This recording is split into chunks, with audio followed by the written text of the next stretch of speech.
Olá a todos, é um grande prazer apresentar essa aula. Agradeço imensamente à Regional do Paraná por apresentar essa aula para vocês no dia de hoje sobre o guideline do doença arterial periférica, stent versus POBA versus balão farmacológico. Não tenho nenhum conflito de interesse para esse tema.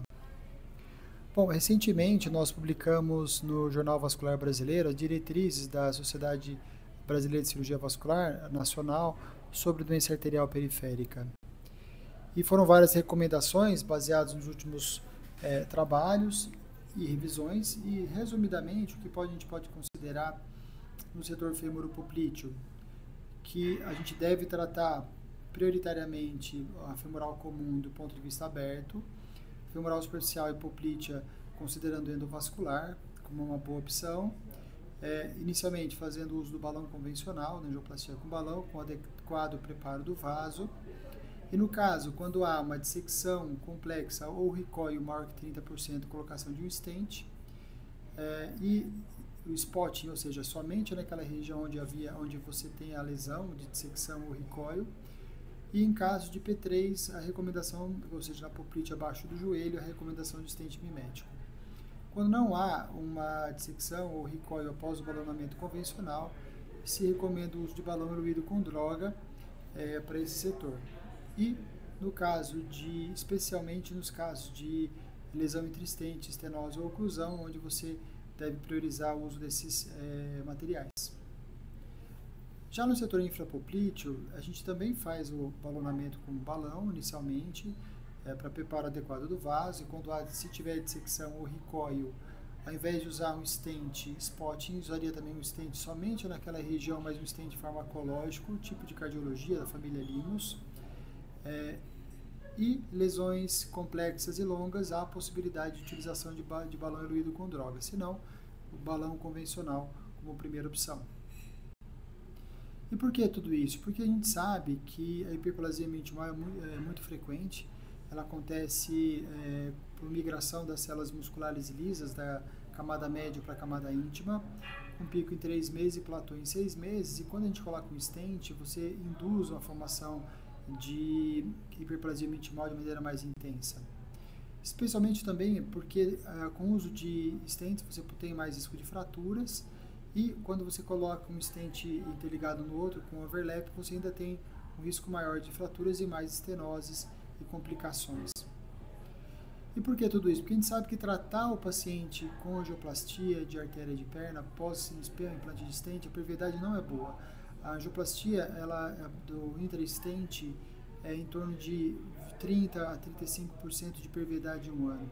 Isso porque boa parte daquela área, da hiperplasia intimal, é de matriz de colágeno, com formação de água, ou seja, você balona uma esponja que você desidrata ao balonamento, e após você desinsuflar, você tem o risco de uma nova, de ele fazer um recoil e de ter uma estenose precoce.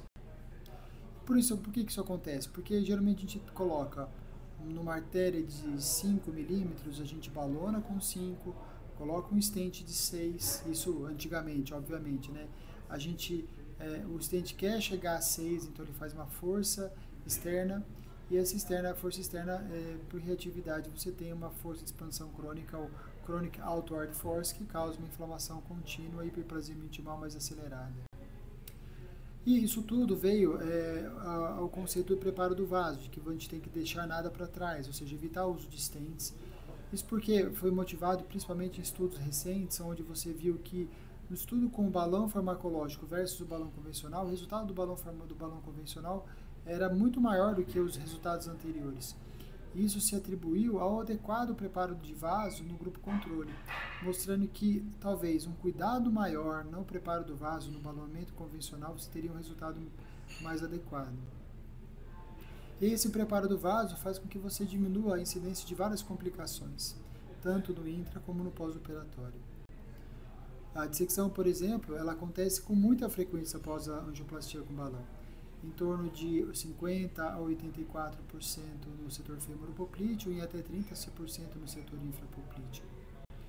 E quando a gente vê a dissecção de maneira categórica, a gente sabe que não é só limitante do fluxo que a gente deveria tratar, mas também dissecções mais complexas. Hoje a gente faz a classificação de A a F, onde a gente trata lesões que o contraste fica fora do lúmen, dissecções em espiral, persistentes, defeitos persistentes do enchimento da artéria, e se ter uma dissecções maiores que 10 centímetros, você poderia considerar sim como dissecção complexa e colocação de scaffold.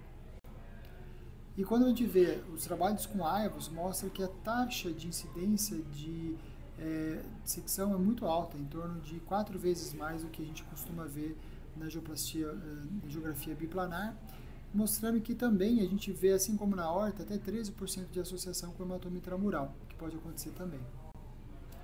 O recolhimento elástico, outra complicação que pode ser diminuída ou minimizada com o preparo adequado do vaso, ela é reconhecida quando você tem mais que 10% de restenose após 15 minutos de angioplastia, e a gente sabe que é significativo quando é acima de 30%. Nas artérias de perna isso acontece com muita frequência. Quase a totalidade dos pacientes você tem algum tipo de recolhimento elástico se você fizer o exame depois de 15 minutos, e você difere esse recolhimento elástico do espasmo com o uso de vasodilatadores, no caso o monocordil, ou nitroglicerina ou papaverina. A estenose residual também pode ser minimizada, e a gente considera ela quando a gente não consegue abrir totalmente o balão acima de 30%, ocorre mais em lesões calcificadas e também bifurcações, como a gente pode ver nesses exemplos.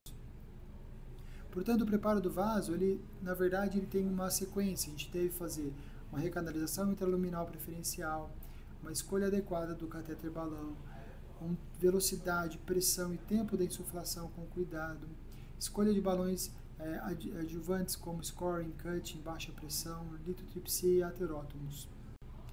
No caso da recanalização intraluminal, a gente tem que dar prioridade sempre para ela, e quando você tem microcanais, como é possível ver na imagem direita, a gente tenta utilizar a recanalização com um fio guia com ponta hidrofílica, tentando navegar com cuidado nessa área para que você possa manter a porção intraluminal. E no caso de lesões mais complexas, com oclusão, a gente pode utilizar fios com alto peso de ponta, como a SARRI, a ProCTO, o Connect CT da Abbott, para poder fazer essa dobrinha na pontinha do guia, para que a gente consiga fazer, através da técnica de drilling, a recanalização intraluminal de maneira efetiva. Para o preparo do vaso, a gente deve escolher balões mais longos, para evitar que você tenha fraturas na ponta de cada angioplastia, e o diâmetro deve ser exatamente do tamanho do vaso. Lembrando que a gente geralmente subdimensiona o tamanho dos balões, porque obviamente a gente vê a angiografia pela luz, e que no infrapoplíteo, por exemplo, a gente sistematicamente subdimensiona o diâmetro em 25%. Então, se você tem dúvida entre 2,5 e 3, opte pelo 3 com pressão menor do que 2,5 com pressão maior. Evitar barotrauma, então insuflações muito agressivas, e evitar o uso de balões de alta pressão, utilizar somente quando não há abertura completa do balão e quando você tem estenose residual. Aqui é um caso onde foi feita uma angioplastia com balão da artéria tibial anterior, onde foi escolhido um balão de 3 milímetros, e optou-se pela mudança de pressão, colocando uma pressão um pouco menor distal e um pouco maior proximal, a fim de aproveitar a variação range, de diâmetros que a gente pode ter no balão semicomplacente, da pressão nominal até a pressão de ruptura. E a velocidade de insuflação, a gente, baseado nos estudos de cardiologia, a gente tem que fazer insuflações lentas, geralmente 1 atm a cada 10 segundos, para que você frature menos a placa e tenha menos dissecção. Manter a pressão somente suficiente para desfazer as cinturas e depois estabilizar aquela pressão no insuflador, e ao mesmo tempo desinsuflar lentamente esse insuflador quando você chegar no tratamento adequado. E o tempo da insuflação deve ser de pelo menos 3 minutos, foi visto por Jorgen em 2002, mostrou que o resultado para o ensaio clínico randomizado era melhor quando a gente mantinha no setor femoropoprítico uma pressão de insuflação por 3 minutos.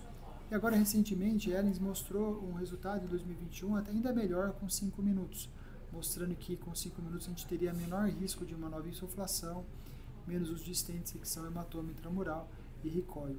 Todos esses estudos foram feitos no setor femoropoprítil, mas obviamente no setor infrapoprítil, devido ao diâmetro, calcificação, eu imagino que seja ainda melhor a gente manter mais tempo de insuflação. Balões especiais, a gente tem vários, como cutting balloon, que é esse que a gente pode ver aqui na figura, são balões que possuem essas lâminas que fazem cortes orientados em 3 áreas da artéria, fazendo com que você tenha uma diminuição das dissecções irregulares. Os scoring são balões semelhantes, que ao invés de ter essas faquinhas, você tem na verdade um fio de nitinol entrelaçado, que ajuda também a fazer um corte orientado à insuflação.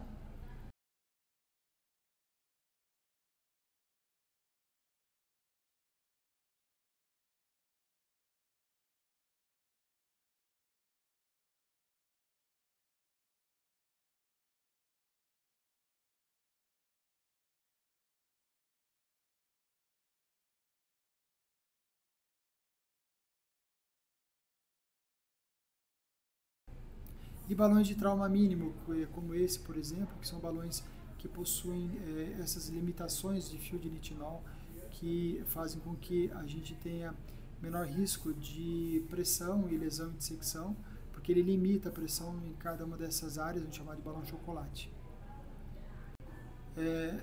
Esses balões são interessantes, mostram bons resultados quando a gente olha os estudos de registro e estudos patrocinados pela empresa, porém não existem estudos comparativos com o tratamento convencional, o que limita a indicação e colocação em guideline. Então, por isso que a gente não tem como recomendar isso de maneira rotineira. Outra coisa são esses balões interessantes que saíram agora recentemente, eu pude trazer nessa aula, que são balões para infrapoplíteo, que são balões, na verdade, stents, com essas hastes metálicas na ponta, que faz um tipo de uma perfuração na artéria, e você consegue, libera esse stent, balona ele, depois você desinsufla o balão e retira o stent. Ele vai causar uma perfuração, uma abertura mais importante, com força, para que a gente possa colocar um balão farmacológico a seguir. Já ensinei alguns estudos de registro mostrando um bom resultado, e isso pode ser uma opção para o setor infrapoplíteo, assim como os outros que eu já mencionei. Os atorótomos são um caso à parte, são ferramentas importantes que a gente pode utilizar também no preparo do vaso. Temos os direcionais, como Silverhawk, Turbohawk, Hawk One, os híbridos, como Phoenix, os rotacionais, como Jetstream, Rotarex, os orbitais, como Diamond Black, e os de laser, como Turbo Elite. Ele tem a função de ganhar lumen, você tirar aquela área de lumen interno, melhorando, diminuindo o risco de dissecção e stents, e melhor liberação da droga. Só que quando a gente olha os resultados na literatura, a gente fica um pouco decepcionado. Em relação ao setor infrapoplíteo, por exemplo, nesse estudo, nessa avaliação com 2.908 pacientes, a gente vê que a taxa de salvamento de membro é igual ao tratamento com aterótomo, né? Nesse caso foi utilizada a maior parte dos aterótomos tipo Diamond Black.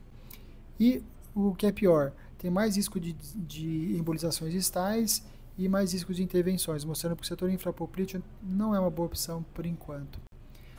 Como nesse caso, agora, talvez em casos onde você tem uma dissecção importante, uma área de trifurcação, onde você balonou e o resultado não foi adequado, ele pode ser uma opção como resgate, mas talvez não como primeira opção para tratamento.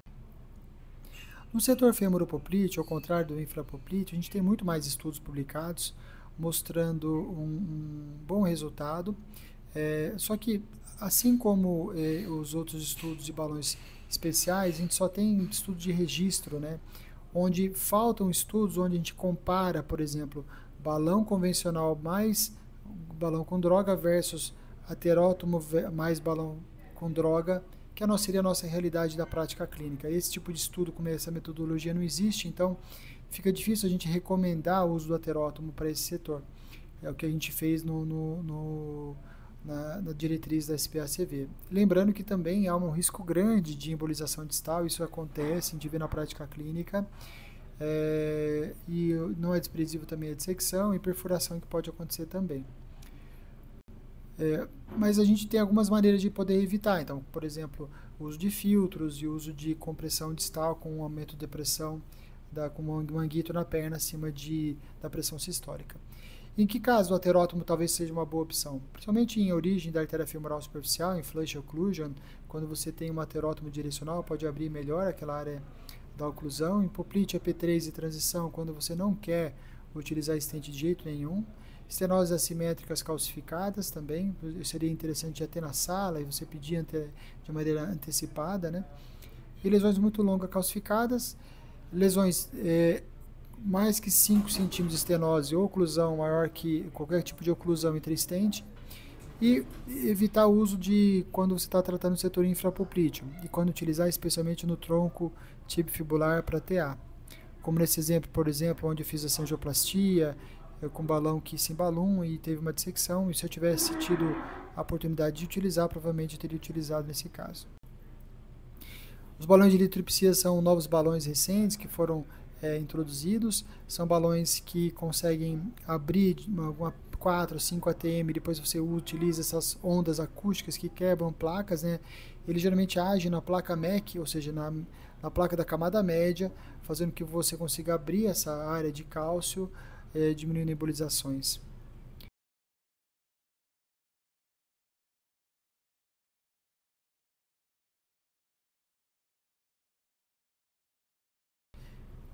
Geralmente na literatura o que é indicado é para lesões moderadas e severas, mas ele funciona melhor na prática clínica para lesões moderadas. E nos estudos mostraram bons resultados com diminuição de estenose para o setor femoropoplíteo. O setor infrapoplíteo ainda faltam estudos publicados. Bom, balões farmacológicos talvez seja o fator mais importante para o recente, publicações recentes, que a gente tem mais evidência no setor femoropoplíteo para tratamento.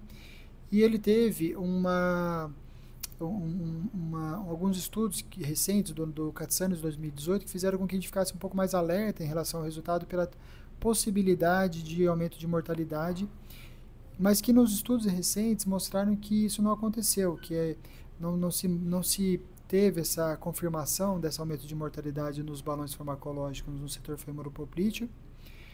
E em análises posteriores, olhando esses dados que foram incluídos, né, no estudo do Katsanis, tanto para balão farmacológico quanto stent, quando você analisa os pacientes que foram para crossover, ou seja, no momento que ele estava usando o balão farmacológico ou stent, e não pensando no intention to treat, você analisando especificamente esses pacientes, a gente vê que não houve mesmo um aumento de mortalidade. Então, hoje em dia é considerado ponto pacífico que o uso de balão farmacológico é seguro para uso no setor femoropoplíteo. E a gente tem bastante dados na literatura já mostrando uma taxa de reintervenção menor quando se utiliza o balão farmacológico e o aumento de lumen a longo prazo na grande maioria dos estudos já publicados. E a evolução dele se mantém até um bom resultado em até 5 anos, em dados bem robustos da maior parte dos estudos. E uma coisa interessante é esse tipo de mesma característica que acontece em quase todos os balões, ou seja, você tem uma diminuição, um efeito melhor do balão enquanto ele está agindo a droga, depois você acaba perdendo com 12 meses e há uma tendência a longo prazo das curvas se juntarem em termos de perviedade e reintervenção a longo prazo. No setor infrapoplíteo, ao contrário do setor femoropoplíteo, o resultado não foi tão bom.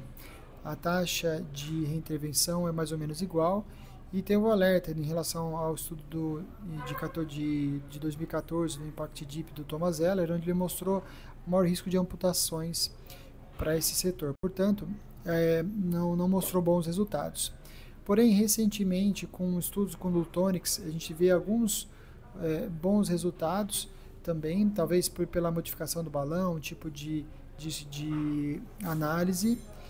E quando a gente olha nas meta-análises recentes, a gente vê que sim, pode ser uma opção, talvez não com a mesma eficácia com o setor femoropoplíteo, provavelmente porque o preparo do vaso da artéria de perna é mais difícil, então existem outros fatores que interferem, placas e trombos crônicos, difícil penetração da droga, risco de embolização distal, principalmente nos antigos, né, com balões quando se tinha o uso de cristais, balões com paclitaxel que formavam cristais em embolização distal, tipo um carregador de ureia. Mas seria interessante, talvez, para o setor femoropoplíteo, para lesões longas, especialmente para o terço médio distal, quando você tem várias reintervenções, pacientes com artérias mais finas, e após você conseguir preparar adequadamente o vaso. E o sirolimus versus paclitaxel, o sirolimus foi desenvolvido, né, os balões de sirolimus recentemente, devido a esse boom e essa preocupação em relação ao uso do paclitaxel. O sirolimus, ao contrário do paclitaxel, ele tem uma ação citotáxica, o paclitaxel tem uma ação citotóxica. O paclitaxel ele consegue agir de maneira mais efetiva, até causando uma perda de lúmen, porém ele tem uma taxa de toxicidade maior, então o range de risco da toxicidade da droga é maior se comparado com o sirolimus, que é bastante seguro desse ponto de vista. Porém, a liberação da droga, no caso do sirolimus, é mais difícil. E o que a gente tem na literatura, que foi publicado agora recentemente no link, pelo Derek Charner, foi essa comparação do balão para o setor femoropoprítil, mostrando um resultado semelhante quando se usa o Magic Touch, que é o balão que foi desenvolvido para o sirolimus, mostrando um resultado bem interessante. Nos stents, a gente ainda continua usando stents, obviamente, para casos onde você tem recoil, quando você tem dissecção complexa. E no setor femoropoprítil, a gente usa stent de nitinol de terceira geração, aqueles que são células abertas e que tem entre uma célula e outra fixação helicoidal, né? Colocando spotting, ou seja, a gente balona com 5, coloca stent de 5 e pode fazer ou não uma pós-dilatação com 5. Então a gente não faz sobredimensionamento, só mantém mesmo o mesmo diâmetro da artéria. Stents TAC são uma opção, tem 2 estudos TOBA que foram publicados mostrando um bom resultado, ou seja, são stents pequenininhos, onde você só libera o stent na região onde interessa. Então a gente coloca naquelas regiões de dissecção, mostrando um bom resultado também, pode ser uma opção para o setor femoropoprítil.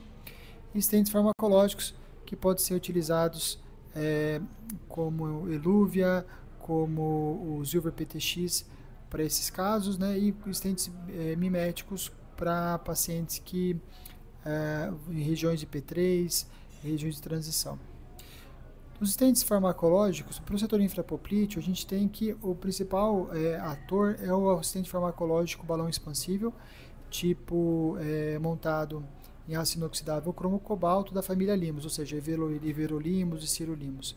A gente deve colocar esses stents geralmente em terço proximal e médio, evitar em terço distal pelo risco de compressão, já que são stents balões expansíveis. Stents TAC também foram utilizados por esse setor com bons resultados. O microstent são stents que tem essa malha, tipo um stent mimético de artéria de perna, já pode ser utilizado para artéria de perna, tem um bom resultado também, e ele tem a vantagem de não comprimir, né, de ser autoexpansível. E os stents bioabsorvíveis, que com certeza vão ser a grande publicação, o grande avanço no futuro. Bom, falando dos stents Limos, como eu falei, a gente tem vários estudos hoje em dia mostrando um bom resultado, especialmente para lesões curtas, abaixo de 3 centímetros, mostrando menor taxa de reintervenção.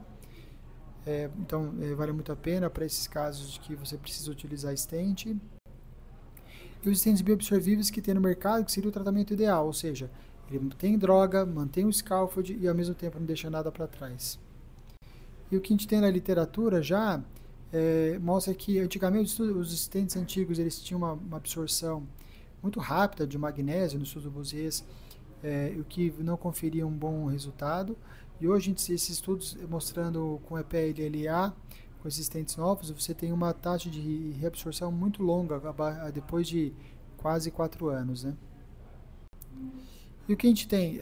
Tem vários stents já sendo identificados, sendo acompanhados, mas o que a gente já tem de publicação é do Sprit, da Abbott, mostrando uma taxa de pervividade muito boa, em 2 anos de 70%, que é uma taxa de pervividade extremamente alta, e que pode ser uma opção no futuro. Bom, e como a gente pode organizar todas essas informações considerando isso tudo que eu falei? E como a gente pode pensar hoje o guideline, como seria considerando essas informações todas? Aquele guideline que eu mostrei anteriormente é o guideline que obviamente a gente tem que colocar só os dados, né, que a gente tem com segurança, né, para poder colocar em estudo, mas o que seria o meu guideline? Seria então uma angioplastia do setor femoropoprítil com recanalização preferencialmente intraluminal, com preparo adequado do vaso, balonamento de 5 minutos, escolha de balões maiores, uma extensão grande, e no caso de estenoses residuais, o aterótomo direcional para lesões assimétricas e origem de femoral superficial, aterótomo rotacional laser para lesões longas, litotripsia para lesões com cálcio moderado e balão de alta pressão scoring para pouco cálcio. No caso de resolução, aí a gente faz o balão eluído com droga, como o paclitaxel e talvez o sirolimus. No caso de não resolução, a técnica de pave and crack, que é quando você recanaliza, coloca um stent revestido e balona com balão de alta pressão para poder quebrar a placa com força.